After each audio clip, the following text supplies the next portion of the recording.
Jóvenes, muy buenos días, buenos días, buenos días. Vamos a comenzar con la clase de economía. Un segundo, por favor, voy a subir la presentación.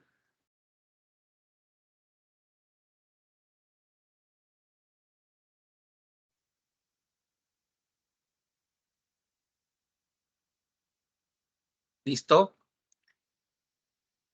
Bueno, jóvenes, que tengan muy buenos días a todos. Vamos a comenzar con la clase de economía. Mi nombre es el señor docente José Ramos. Yo les voy a dictar durante este ciclo el curso de economía, ¿ya? Y bueno, comenzando con el tema de economía, obviamente ya nosotros tenemos alguna idea de qué se trata, ¿no? Definitivamente es una rama de la ciencia, una rama de, perdón, sí, de la ciencia, efectivamente, que nos vaya a entender específicamente cómo nosotros podemos administrar los recursos que son limitados para satisfacer las necesidades del ser humano que son ilimitadas, ¿no? Obviamente, economía lo vemos en todas partes, ¿no? En el día a día, ¿no? En las organizaciones, a nivel mundial. En realidad, el tema de economía es muy amplio, ¿no? Y por eso es importante estudiarlo. Bueno, el día de hoy nos toca revisar específicamente lo que es la economía. Ya creo que ustedes, algunos en su colegio habrán llevado algo de este tema, ¿no? La economía viene de dos palabras etimológicas, que de oikos y nomos, que básicamente es la administración del hogar, la casa hogar, la hacienda, ¿no? Y de ahí deriva la palabra economía. Básicamente, si tú lo unes esas dos palabras, te va a decir administración de la casa o de la hacienda, ¿no? Y cuando hablas de administración, obviamente hablas de un tema de control, ¿no? De utilizar correctamente los recursos que tienes, que necesariamente no son ilimitados, sino que básicamente son limitados, ¿no? Ahí podemos ver la definición más clara, ¿no? ¿Es una ciencia social? Sí. ¿Por qué es una ciencia social? Porque trata de la sociedad. Así de simple, ¿no? Si no hubiera el ser humano, no tendría que haber nada de economía, ¿no? Ahora, ¿qué nos dice? Administra los recursos escasos. Efectivamente, todos los recursos que el ser humano administra, por lo general, son escasos. El agua, la energía, ¿no? El dinero, ¿no? Los alimentos, son escasos, porque si los recursos naturales que están en la naturaleza, redundo, fueran ilimitados, no existiría la economía. Pues, ¿para qué existiría economía si los recursos que nosotros consumimos son ilimitados? No habría economía porque los vamos a tener siempre presentes, ¿no? Pero lamentablemente los recursos que este planeta tiene no son ilimitados, ¿no? En algún momento se van a acabar. El agua, el petróleo, ¿no? Y todos los recursos que ustedes más conocen, ¿no? Entonces, ¿pero qué buscan este tipo de recursos escasos? Obviamente administrar, bueno, satisfacer necesidades. ¿De quién? Del ser humano, pues. Y lamentablemente las necesidades del ser humano no son limitadas, sino son ilimitadas. ¿Por qué son las necesidades ilimitadas del ser humano? Porque van a aparecer en cualquier momento. Ahorita, por ejemplo, ustedes tendrán la necesidad de irse a dormir. Quizás, ¿no? Porque es muy temprano. Algunos tendrán la necesidad de desayunar, otros tendrán la necesidad de irse a hacer deporte, otros tendrán la necesidad, pues, de pasear. Entonces, van a haber muchas necesidades que ustedes van a tener en este momento y pueden aparecer muchas más, ¿no? Por eso que se dice que esas necesidades del ser humano son ilimitadas, ¿no? ¿Qué más podemos decir? El objeto de estudio de la economía, obviamente, es el ser humano, ¿no? Definitivamente, ¿no? Pero específicamente los problemas relacionados con la producción y distribución de bienes y servicios. ¿Qué es un bien? Un bien es un objeto tangible que nosotros podemos percibir a través de los cinco sentidos. Por ejemplo, un lapicero. Un lapicero yo puedo verlo, yo puedo tocarlo, yo puedo olerlo, puedo saborearlo, ¿no? Puedo, de alguna forma, percibir las dimensiones, color, forma, consistencia del producto. Ese es un bien. El mouse, la computadora, los muebles, el televisor, ¿no? Son bienes porque yo puedo determinar a través de los sentidos que tienen una forma, un tamaño, un color, una dimensión, una consistencia, ¿correcto? Los servicios no son bienes tangibles. ¿Por qué? Porque los servicios básicamente se consideran objetos intangibles. ¿Qué quiere decir intangibles? Intangible quiere decir, ¿no? Que no los podemos ver, no los podemos tocar, no los podemos morder, no los podemos saborear. ¿Me dejo entender? Por ejemplo, para que ustedes puedan entender, el servicio de delivery. Usted va, pide su servicio de delivery y le llega a su casa. Pero ustedes me pueden decir el color del delivery, la forma del delivery, ¿no? ¿Lo pueden morder el delivery? ¿No? ¿Lo pueden escuchar el delivery? No, porque ustedes no pueden ver, pero sí perciben a través de sensaciones, ¿no? Si el servicio es bueno o es malo. Si el delivery llegó a la puntual, a la hora que tú le dijiste, 9 de la mañana, por ejemplo, ¿no? Entonces el delivery ha sido bueno. Ha llegado a la hora que se te comprometió y es bueno, ¿correcto? Pero si el delivery llega con la comida 2, 3 horas después, obviamente ustedes, la sensación que ustedes percibirán es que el servicio fue malo. Entonces, esa es la gran diferencia entre el bien y el servicio, ¿ya? El delivery puede ser, por ejemplo, el servicio de telefonía móvil, el servicio de internet, el servicio de enseñanza que justamente les estamos dando ahorita, ¿no? La clase de economía es un servicio también, ¿no? Es un servicio porque ustedes pueden, a través de sensaciones o percepciones, pueden, obviamente en este caso sería la vista, pueden percibir si el servicio que yo les ofrezco a través de la PRE es bueno o es malo, o es regular, ¿no?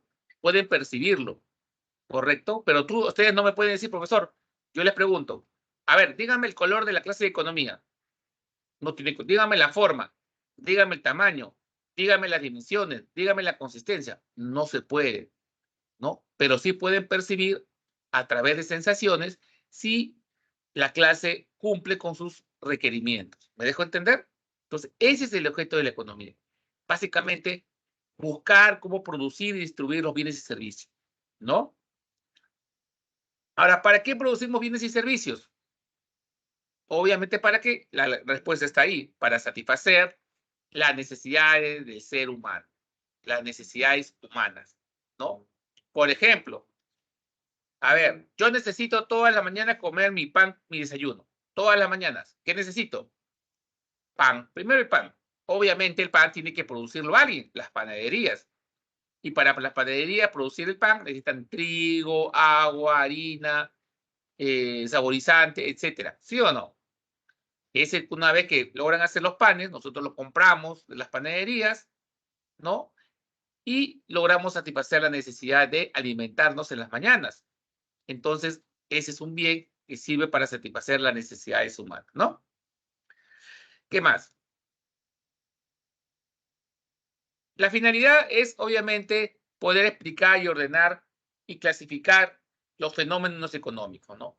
Estos fenómenos económicos que aparecen en la sociedad, lo podemos explicar a través de leyes, ¿no? Por ejemplo, ¿no? Para que ustedes me entiendan, dentro de la interacción que tenemos nosotros, ¿no? Con la sociedad, nosotros practicamos una ley muy rápida, que es la ley de la oferta y la demanda, por ejemplo, ¿no? La ley de la oferta y la demanda es una ley económica. Profesor, ¿cómo así? Van a ver. Imagínense que ustedes ahorita les van a comprar pan. Seguimos con el pan, ¿ah?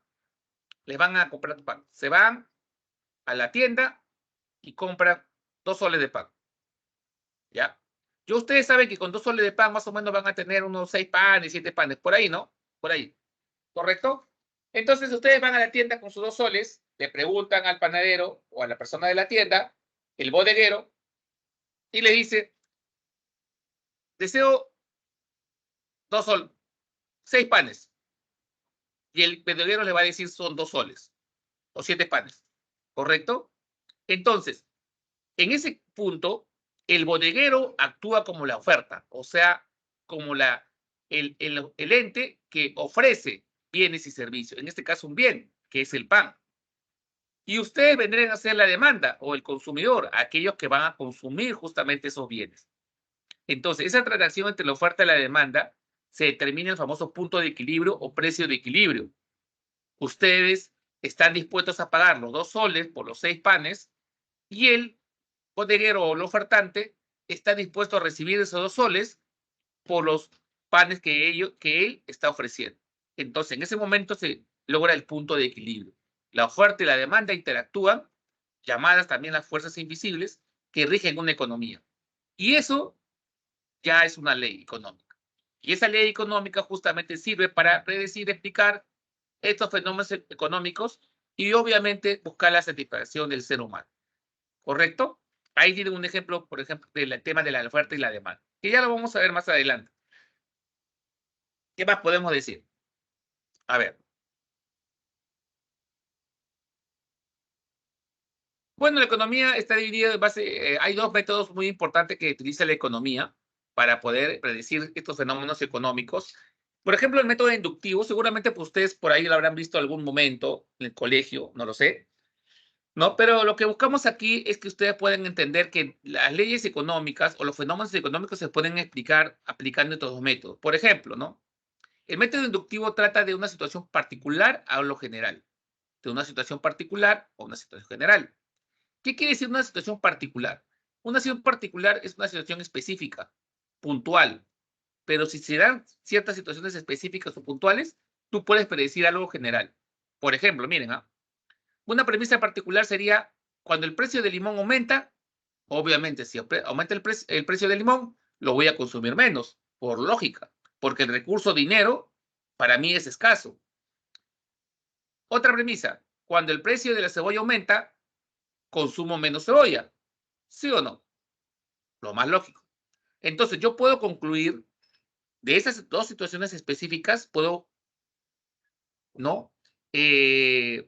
Presentar una situación general.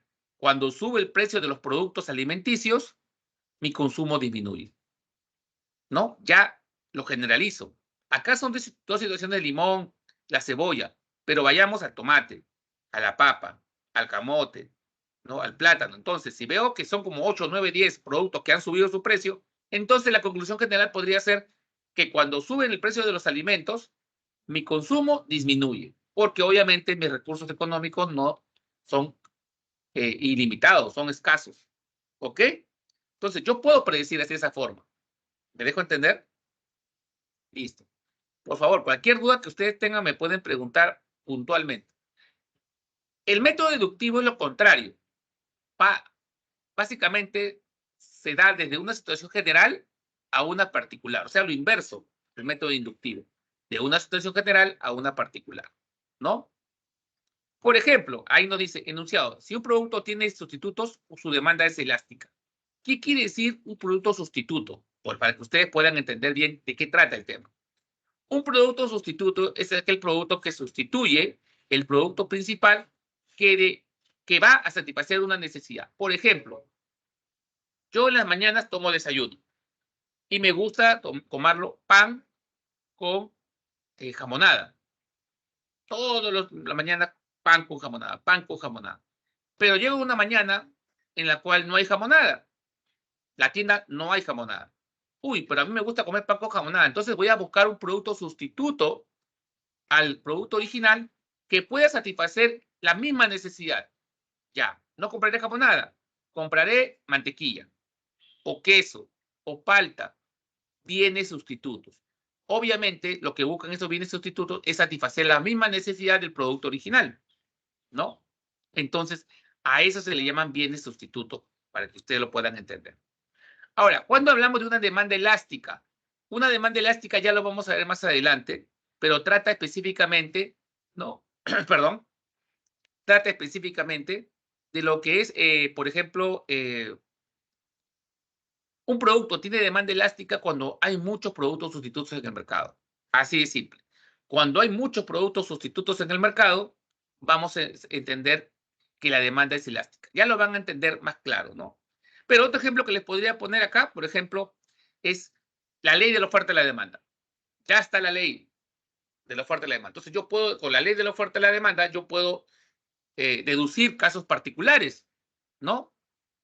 Casos particulares, por ejemplo, la compra de pan, la compra de una gaseosa, subirme al servicio de transporte. También ahí se aplica la ley de la oferta y la demanda, porque yo me subo al bus, sé que el bus me va a cobrar un sol 50, ¿no? Yo soy el consumidor, yo le pago un sol 50 y el bus, el cobrador, me va a comprar un sol 50 porque ellos están dispuestos a recibir esa cantidad por el servicio que ofrecen. Entonces, el cobrador, el bus sería la oferta y ustedes serían la demanda. Entonces, punto de equilibrio. Ambos estamos de acuerdo.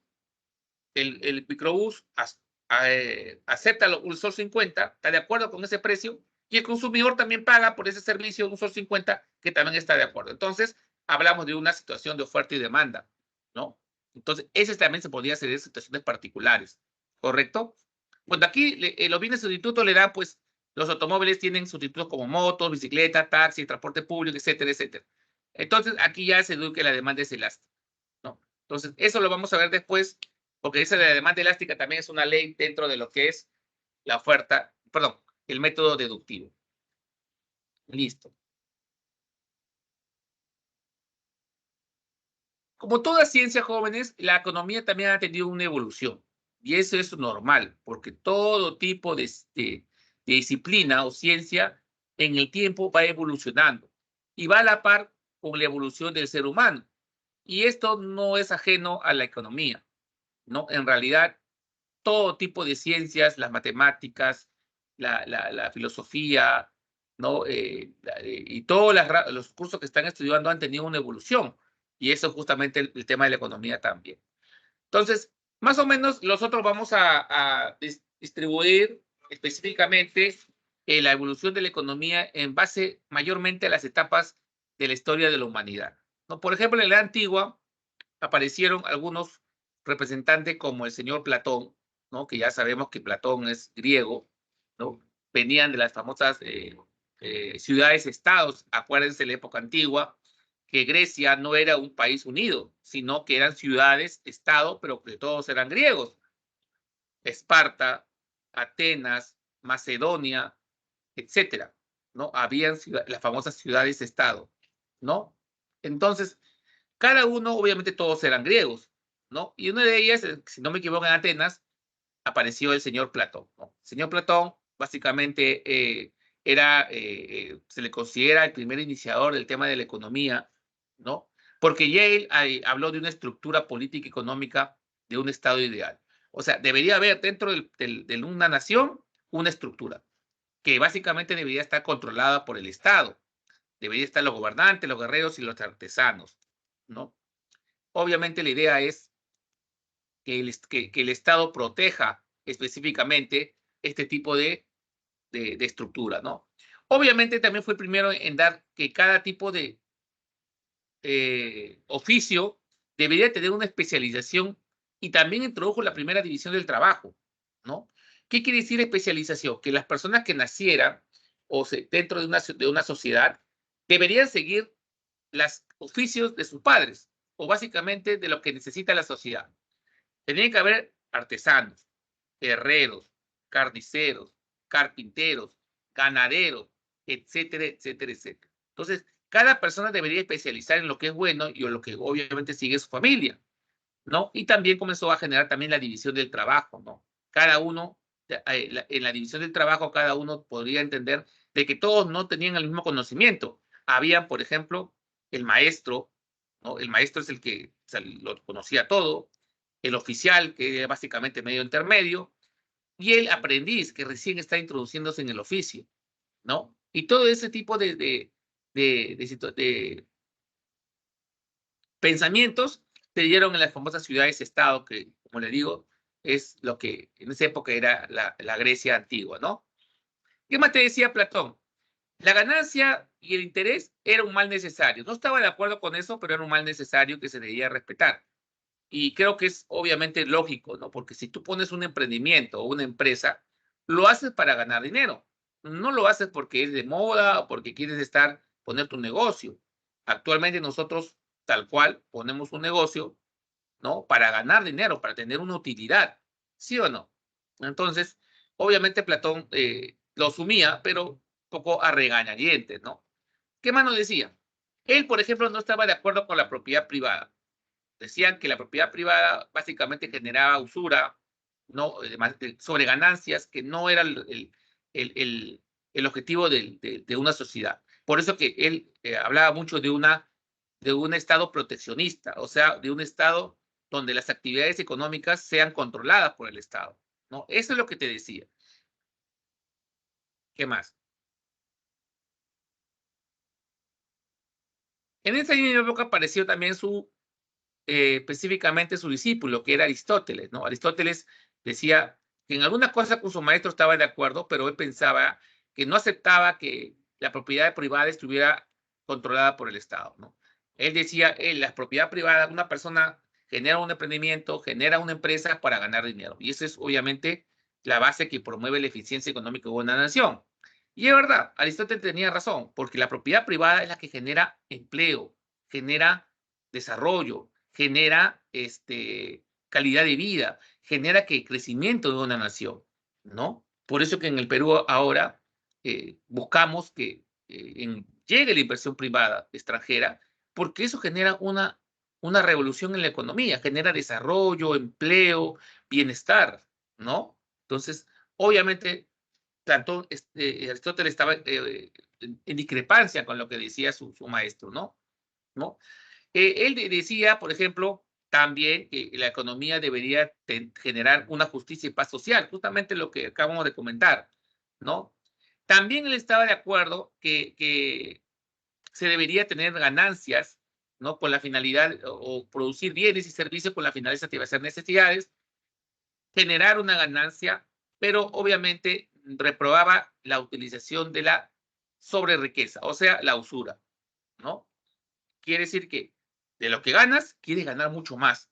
Ya eso sí, no estaba de acuerdo.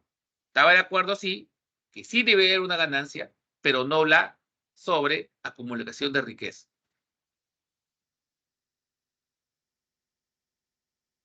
¿Qué más? A ver, tenemos aquí, por ejemplo, en la Edad Media ya apareció, ya saben muy bien que la Edad Media fue la famosa Edad Oscura, ¿no? La Edad Oscura de 9 siglos. Recuerden que la Edad Media comenzó más o menos al inicio del siglo V después de Cristo, ¿no? Del siglo V después de Cristo, ¿no? Con la caída del Imperio Romano de Occidente por la mano de los bárbaros, ¿no? Y ahí inició la nueva era, que es obviamente la Edad Media. Le decimos la Edad Oscura porque básicamente durante 9 siglos, hasta más o menos el siglo XV, la humanidad no tuvo desarrollo tecnológico, ¿no? Las invenciones, los filósofos no aparecieron, pero no desarrollaron esas ideas que obviamente generó la apertura de nuevos descubrimientos, etcétera, ¿no? Por eso se le llama la Edad Oscura. Dentro de esta Edad Oscura, obviamente primaba el tema del feudalismo, ¿no? Donde había un rey, ¿no? Había el clero o la iglesia que tenía mucha presencia en los gobernantes. Había una clase, por ejemplo, también selecta dentro del feudalismo, ¿no? Los señores feudales, por ejemplo, que tenían tierras, y obviamente los siervos, que serían más abajo, ¿no? Obviamente este tipo de distribución se basaba mucho en la propiedad de tierra, básicamente, ¿no? Aquí, por ejemplo, apareció una persona muy interesante que sacerdote también, Tomás de Aquino, que él decía que debe haber una justicia social en el intercambio de bienes y servicios. Condenaba la usura, ¿no? Aquella persona que buscaba el intercambio comercial y quería ganar más explotando a la otra persona, estaba condenado, ¿no? Estaba condenado. Obviamente sí reconocía el interés como algo adicional a la inversión que tú estabas realizando. Sí lo reconocía, ¿no? Pero debería haber, como les decía, una justicia social y evitar la usura, ¿no? En este momento, esta época también aparecieron otras personas, pero obviamente no lograron sacar sus ideas adelante porque la presión de la iglesia era muy fuerte. Recuerden, por ejemplo, que Galileo Galilei, más o menos de esta época, si no, la memoria no me falla, él dijo, pues, con muchas otras personas, que la Tierra no era el centro del universo, sino que la Tierra era parte de todo un sistema, ¿no? Donde giraban los planetas alrededor del Sol, ¿no? Eso le costó a Galileo la excomulgación, y la iglesia casi lo asesina, ¿no? Tuvo que retractarse, ¿no? Para poder perdonar, para salvar su vida, ¿no? Fue excomulgado, sí, y bueno, 500 años después, en el 92, el Papa Juan Pablo II le levantó la excomunión póstuma, ¿no? porque tenía razón lo que decía. Entonces, esas cosas son las que pasaron en la Edad Media, por eso que no se desarrolló muchas cosas, como el pensamiento económico, la tecnología, la evolución del ser humano, etcétera, etcétera. ¿No? Entonces, vamos a ver aquí, por ejemplo, lo que sigue, ¿no? Ya en la Edad de las Luces, porque la Edad Moderna le dicen la Edad de las Luces, ¿no? Es donde aparece la famosa escuela mercantilista. La escuela mercantilista aparece específicamente con el descubrimiento de América en 1492 y también dicen con la caída del Imperio Romano de Oriente o Constantinopla en 1453. Pero yo diría que el mayor impacto para nosotros como americanos que somos es el descubrimiento de América. Definitivamente por Cristóbal Colón, 1492, 12 de octubre, ¿no? Inició una nueva era o un nuevo intercambio comercial entre las Américas y Europa. En ese momento, obviamente, el comercio se basaba en el oro y la plata. El país o la potencia europea que acumulaba o acumulaba mayor oro y plata tenía garantizado su desarrollo como potencia, ¿no?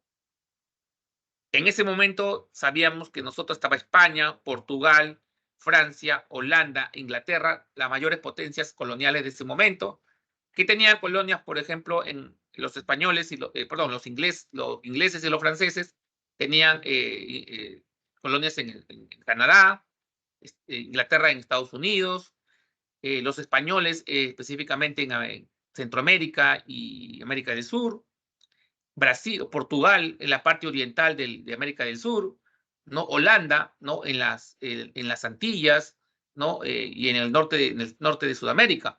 Entonces, vas a encontrar, y actualmente todavía siguen habiendo colonias ahora, ¿no? Surinam, por ejemplo, Guyana, tiene la protección del Reino Unido, ¿no? Obviamente todavía es una colonia. Entonces, ahí vamos a encontrar, pues, que básicamente en esa época se buscaba mucho el comercio del oro y la plata. Y para eso el Estado tenía que intervenir.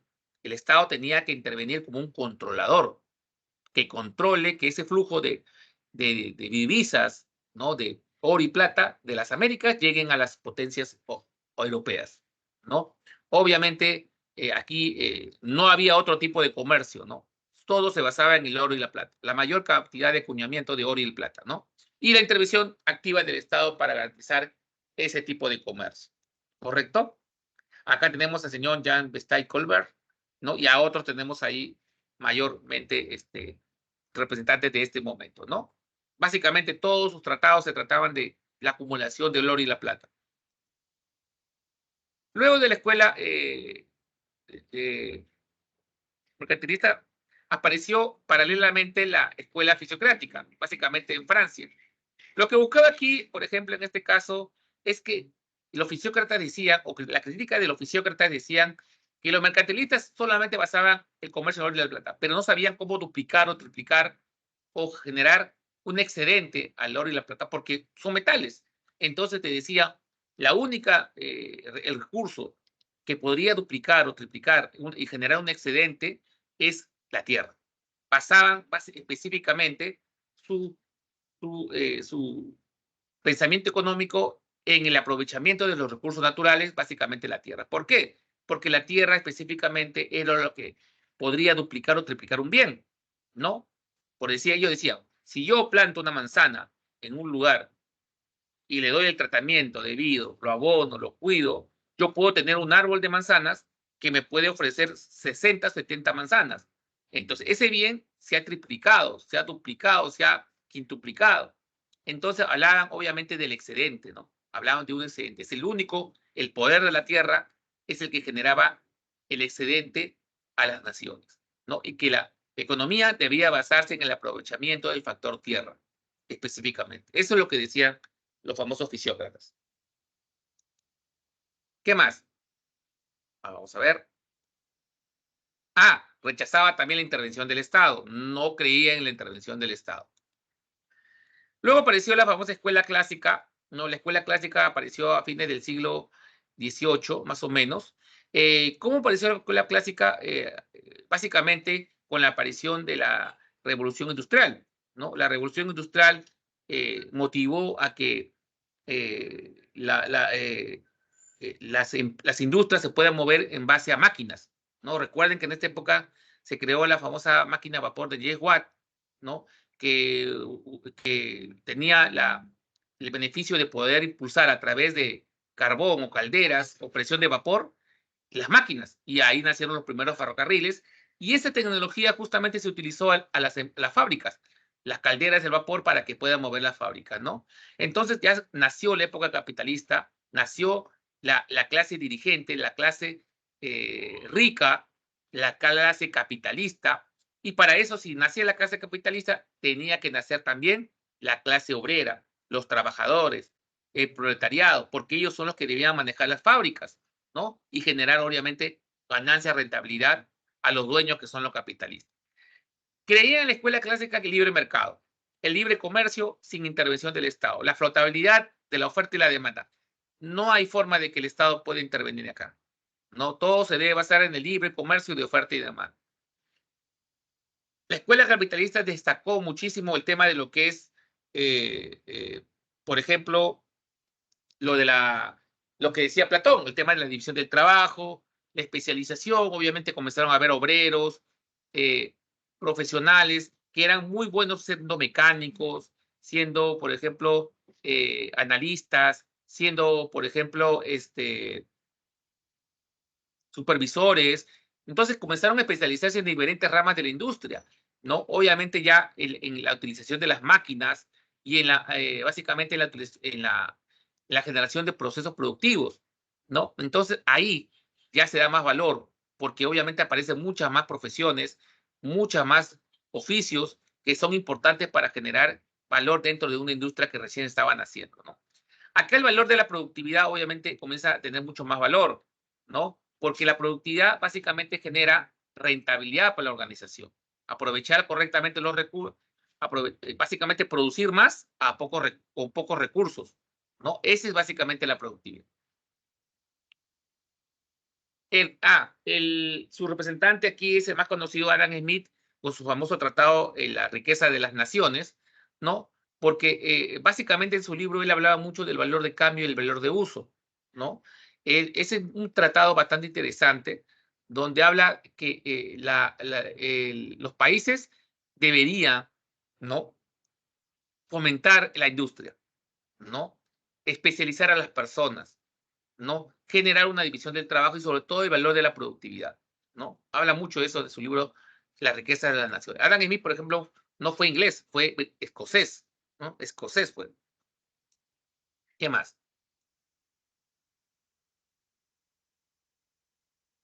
Bueno, ¿qué podemos ver? En la escuela clásica tenemos también a David Ricardo. David Ricardo es otro personaje de esta época. Él, por ejemplo, hablaba de lo que es, eh, hablaba mucho de la ventaja comparativa de las naciones. Él decía, si un país es bueno produciendo algo, que lo siga produciendo y lo exporte.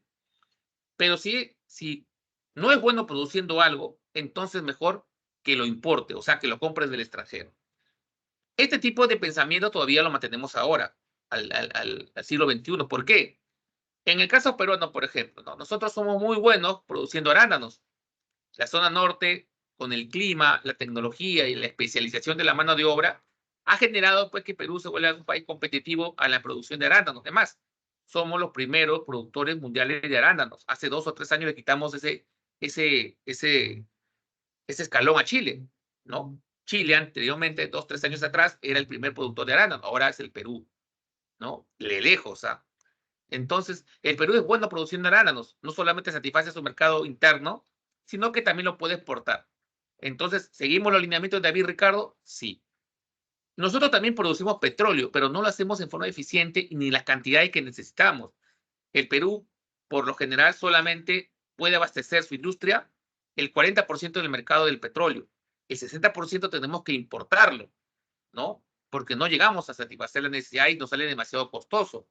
Y justamente David Ricardo dice eso. Si tú no eres bueno produciendo algo, te genera demasiado costo, impórtalo. Entonces nosotros importamos grandes cantidades de petróleo para poder seguir moviendo nuestras industrias, ¿no? ¿Me dejo entender? Entonces, este es lo que decía David Ricardo, básicamente, ¿no?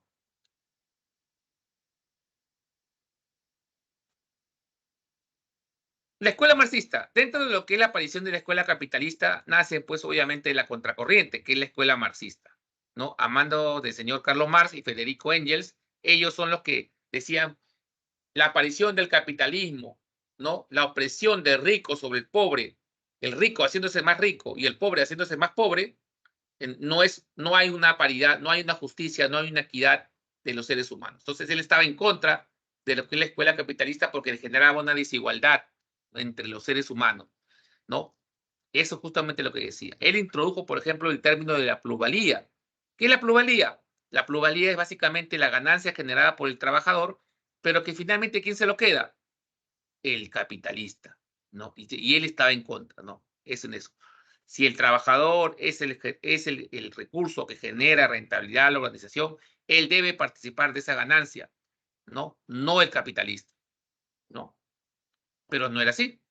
Básicamente, los salarios de los trabajadores en esa época eran muy bajos, ¿no? Pero la ganancia que ellos generaban iba directamente a los capitalistas. Por eso es que nació como una forma de protesta esta escuela marxista, comunista, ¿no? Donde obviamente hablaba, pues, de la desigualdad, ¿no? Entre las personas, ¿no?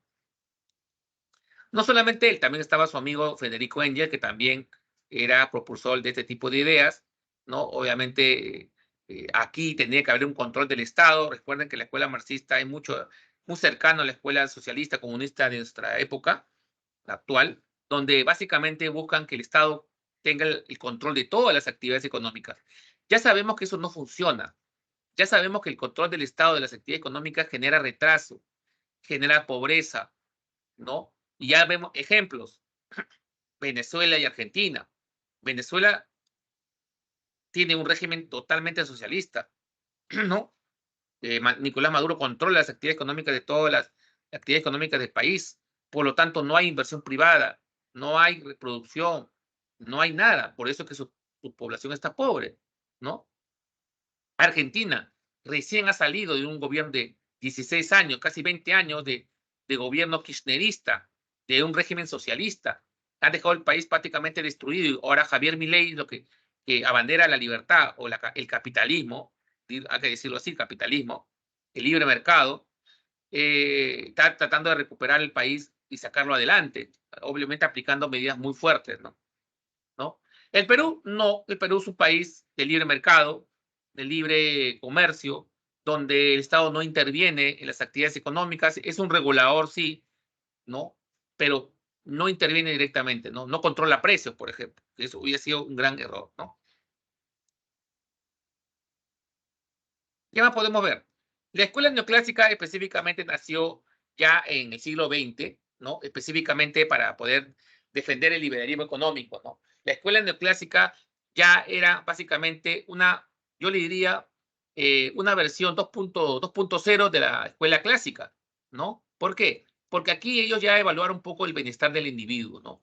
La escuela clásica, por lo general, no evaluaba o no se preocupaba por el bienestar del individuo, del trabajador, al contrario, lo explotaba hasta el mínimo, ¿no? Y le pagaba una miseria en su salario, ¿no? En cambio, la escuela neoclásica corrigió eso, ¿no? Ya se preocupaba por el bienestar del individuo, porque el trabajador tuviera el sueldo digno, que tenga un seguro social, que tenga una tranquilidad, una paz, que trabaje bien, motivado, ¿no? Justamente eso es lo que buscaba la escuela neoclásica. También la escuela neoclásica introdujo ya en forma matemática las relaciones de la oferta y la demanda. Ya ellos lo estudiaron, pero en forma matemática, ya. Demostraron matemáticamente la relación de la oferta y la demanda, esas fuerzas invisibles que controlaban el mercado. Acá tenemos sus representantes, Wilfredo Pareto, que ya seguramente ya lo verán más adelante cuando estudien cursos de calidad. ¿Qué más podemos decir? La escuela keynesiana, bueno, la escuela keynesiana nació más o menos a finales a inicio de 1930, con la gran crisis mundial que se dio en todos los países del mundo, sobre todo los países industrializados como Estados Unidos. En realidad, Estados Unidos fue la que tuvo mayor pegada, porque no se pudo, la economía entró en recesión, las empresas comenzaron a quebrar, ¿no? Es la gran crisis mundial que se dio. Y obviamente los neoclasistas no sabían cómo explicar eso, porque ellos decían, las fuerzas invisibles de la oferta y la demanda se van a regular solas. Pues no se pudo regular. Hubo una gran crisis, ¿no? Muchos empleos se perdieron, cayó la producción, cayó el consumo, las empresas comenzaron a quebrar y no había que la oferta y la demanda se podía regular sola. Entonces, a raíz del fracaso de la teoría de la escuela neoclásica, nace la escuela keynesiana, ¿no? Como una forma de poder explicar lo que estaba pasando, ¿no? Obviamente, sí, la oferta y la demanda, ¿no? O la actividad económica necesita la intervención del Estado, pero no en el control de precios, sino en la fomentación de la inversión, en fomentar la producción, en fomentar el empleo, el consumo. Obviamente, ¿cómo? A través de actividades económicas.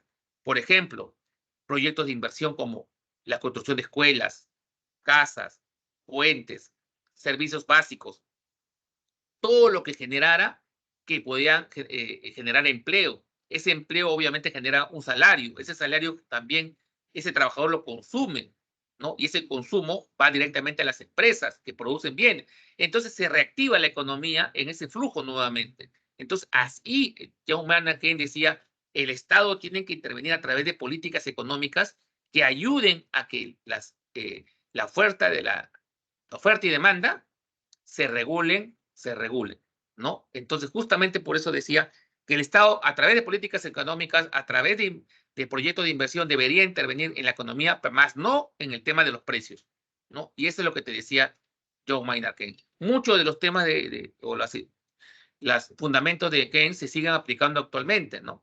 El Estado, por ejemplo, no interviene, ¿no? En el control de precios, pero sí da políticas económicas para poder ayudar a que todo este mercado se regule, ¿no? El mercado se regule solo, pero tiene que haber un empujoncito del Estado. ¿Me dejo entender? Y eso es justamente lo que hacen los países actualmente. ¿Qué más? La escuela monetarista. La escuela monetarista apareció ya en la época de los 60-70 con la finalidad, su representante fue el señor Milton Friedman. Él decía pues que él estudió las presiones inflacionarias o la inflación. ¿No? Un país entra en una inflación o hiperinflación por por la desmedida emisión monetaria, ¿no? Eso es lo que te decía, la desmedida emisión monetaria, ¿no? Y que eso justamente ¿quién lo ocasiona? El Estado, el gobierno ocasiona eso, ¿no? Veamos Argentina, por ejemplo. ¿Qué hacía Argentina en la época de Kirchner o Alberto Fernández, del gobierno kirchnerista? ¿Ellos qué hacían? Cuando como tenían una economía bastante golpeada, muchas empresas habían dejado el país por los demasiados impuestos, etcétera, tenían una carga muy fuerte en la parte pública, entonces las empresas comenzaron a quebrar, ¿no? Por lo tanto, la gente se quedó sin empleo, y si se queda sin empleo, no tiene dinero, y por lo tanto no consume bienes y servicios. Entonces, ¿qué hizo el gobierno kirchnerista? A través del Banco Central de Reserva comenzó a emitir millones y millones de pesos en el mercado. Al tener millones y millones de pesos en el mercado, obviamente ese dinero llegaba a la gente, llegaba a la gente y la gente tenía dinero en el bolsillo. Pero al tener dinero en el bolsillo, también tenía capacidad de consumo. Obviamente, y si tenía capacidad de consumo, las empresas o la oferta comenzaron a elevar los precios de los bienes y servicios. Entonces se generó justamente ese tipo de fenómeno, el aumento de los precios. Ese aumento de los precios, ¿qué quiere decir? Es la inflación. La inflación es el aumento general de los precios, ¿no? Y justamente se dio justamente lo que les estoy explicando, ¿no? A más dinero en el mercado, el consumidor tiene dinero, las unidades de producción o la oferta percibe ese tipo de situación, eleva los precios de los bienes y servicios y los consumidores tienen que comprar esos precios porque hay dinero para comprar. Y esa ruleta rusa se va a seguir dando, ¿no? Y el Banco Central va a seguir emitiendo dinero sin control. Eso es lo que generó la inflación en el gobierno kirchnerista y aquí en el Perú también, en la época de Alan García, cuando tomó el Banco Central de Reserva del Perú, se emitieron millones de intis y al final en 1990 llegamos a 7.000% de inflación, ¿no? Justamente lo que decía Víctor Friedman, Alan García lo probó, ¿no? Y obviamente generó pues todo el caos que nosotros ya conocemos en la época de los 90, ¿no? Que ahí tuvo que haber el Fukishock, todo el tema que hizo Fujimori en el 91 para poder corregir el rumbo de la economía, ¿no? ¿Qué más? Bueno, rápidamente les puedo decir que la división de la economía, ¿no? Se trata básicamente de la economía positiva, la economía normativa. La economía positiva es lo que es, ¿no? Lo que realmente es, lo que tú percibes que se da en la realidad y es. Por ejemplo, el año pasado, la inflación del año 2023 fue de 3.2%, ¿no? Eso es la realidad, lo que es. ¿Cómo lo puedo comprobar? A través de fuentes. Lo puedo cobrar a través del Ministerio de Economía y Finanzas, a través del INEI, a través de las páginas de los organismos internacionales. Es la realidad. Esa es la economía positiva. Y se puede dar a través de la economía descriptiva, donde puedo recabar datos, y a través de la teoría económica, a través de la microeconomía y macroeconomía. La economía normativa es básicamente lo que debería ser, un juicio de valor. O sea, lo que podría ser, ¿no? Las políticas económicas obviamente buscan llevar bienestar a toda la población, a los 32 millones de peruanos. Pero eso se da en la realidad, no, no llega a todos. Llegará a un 10%, 20% de la población. Entonces, la economía normativa es lo que debería ser. Las políticas económicas, fiscal, monetaria, políticas, por lo general buscan llegar a un bienestar, pero no llega a todos, ¿no? No llega a todos. Los problemas económicos, como vamos a encontrar muchísimo, ¿no? Entonces, el tema de economía es qué bienes producir, cómo producirlo, para quién producir, dónde producir y cuándo producir. Estos problemas son los que resuelve la economía. Vamos a ver también los sistemas económicos, la economía de mercado, la economía de planificación central y la economía mixta, ¿no? La economía de mercado es básicamente el libre mercado, no hay control, básicamente la unidad de producción venden y venden y venden y no hay un control sobre los bienes que se entregan al consumidor. Esa es una economía de libre mercado. Está Suiza, Estados Unidos y otros países. Y la economía de planificación central es básicamente el control del Estado y controla todas las actividades económicas. Acá tenemos, por ejemplo, a Vietnam, Corea del Norte, China, ¿no? Venezuela, y la economía mixta, que es un mix de las dos, donde está el Perú, ¿no? Si bien nosotros estamos en una economía de libre mercado, pero tenemos cierto control, por ejemplo, a través de los reguladores, que en este caso sería Indecopi, por ejemplo, ¿no? Si tú compras un producto y ves que te estafan en la empresa, tú puedes reclamar Indecopi, Indecopi saca cara por ti. Entonces, hay un mixto de los dos, ¿no? No es que las empresas acá en el Perú hacen lo que quieren, sino que también hay organismos que supervisan de que el producto que compremos, servicio, sea de calidad, ¿no? ¿Qué más? Bueno, algunos conceptos como eficiencia y eficacia. La eficacia está relacionada básicamente a, a lograr una meta. Por ejemplo, la meta de ustedes, ¿cuál es? Ingresar a la universidad. ¿Sí o no? Esa es su meta. Si logran esa meta, son eficaces. ¿Y cuándo serán eficientes? Cuando administran los recursos correctamente. Por ejemplo, hacen un horario de trabajo, un horario de estudios obviamente para estudiar, practican, escuchan la clase, resuelven los ejercicios, consiguen exámenes para anteriores, ingresan a las consultas académicas, aprovechan el tiempo correctamente. Eso es ser eficiente, ¿no? Aprovechar correctamente el tiempo para lograr un objetivo, ¿no? Entonces, si eres eficiente, vas a ser también eficaz, pues, ¿no? Otro concepto, tenemos la especialización, la interacción. Bueno, la especialización básicamente es cuando te especializas en una área determinada, ¿no? Y la interacción, obviamente, es, ¿no?, la concordancia entre ofertante y demandante. Aquí les dejo las claves, jóvenes, del día de hoy. Vean que aquí les dejo todas las alternativas, por favor. Es importante que ustedes también complementen este tipo de espacios con las consultas académicas. Dudas que tengan, la consulta académica les van a ayudar. Así que les invito a que participen y siempre hagan sus preguntas en este espacio que es para ustedes, ¿no? Bueno, por mí será, muchas gracias y bueno, nos vemos la próxima semana. Muchas gracias, que tengan buenos días. Mucho, profe. Gracias.